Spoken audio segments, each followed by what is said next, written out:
Rain change, what happened to Lencho's field. How माने कैसे, did the rain change यानी बारिश बदलती है। What happened to Lencho's field, Lencho के खेतों में क्या हुआ जब बारिश बदली। तो सबसे पहला है the rain was powering down, बारिश धीमे धीमे हो रही थी। बट सडनली, लेकिन अचानक, वेरी लार्ज बहुत बड़े, हेलस्टोन यानी ओले, बेगन यानी प्रारंभ हो जाते हैं, टू फॉल अलोंग गिरना, अलोंग विद द रेन बारिश के साथ में ओले गिरना प्रारंभ हो जाते हैं।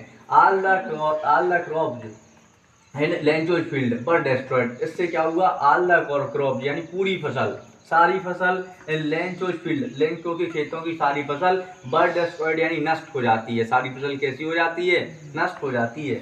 अगला क्वेश्चन है what was Lencho's feeling when the hell stopped, जब ओले गिरने बंद हो जाते हैं तो लेंचो क्या फील करता है, क्या अनुभव करता है, क्या महसूस करता है।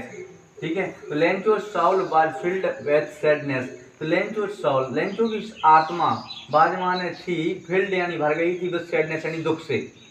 उसकी जो आत्मा थी वो आंतरिक आत्मा किससे भर गई थी, दुख से भर गई थी कि हमारे साथ भगवान ने क्या किया, वो हेल स्टोन गिरा दिए, जिससे हमारी फसल पूरी क्या हो गई, चौपट हो गई है। Who did Lencho have faith in, what did he do, मतलब क्या है कि हु माने कौन, did Lencho have faith in मतलब भगवान किस पर उसका भरोसा है। फेथ माने होता है भरोसा होना, विश्वास होना या आस्था होना, किस पर उसकी आस्था है। व्हाट डिड ही डू, वह क्या है, कौन है वो। तो लेंचो है डीप फेथ, उसे गहरी आस्था है इन गॉड यानी भगवान में, गहरी आस्था है, गहरा विश्वास है भगवान में। ही बिलीव, वह विश्वास करता है, दैट गॉड सीज एवरीथिंग, कि भगवान सब कुछ देखता है। वो कहता है कि भगवान से कुछ छिपा नहीं है, वो हमारा दुख जानता है, उससे कोई बात छुपी नहीं है, वो सब कुछ देख रहा है।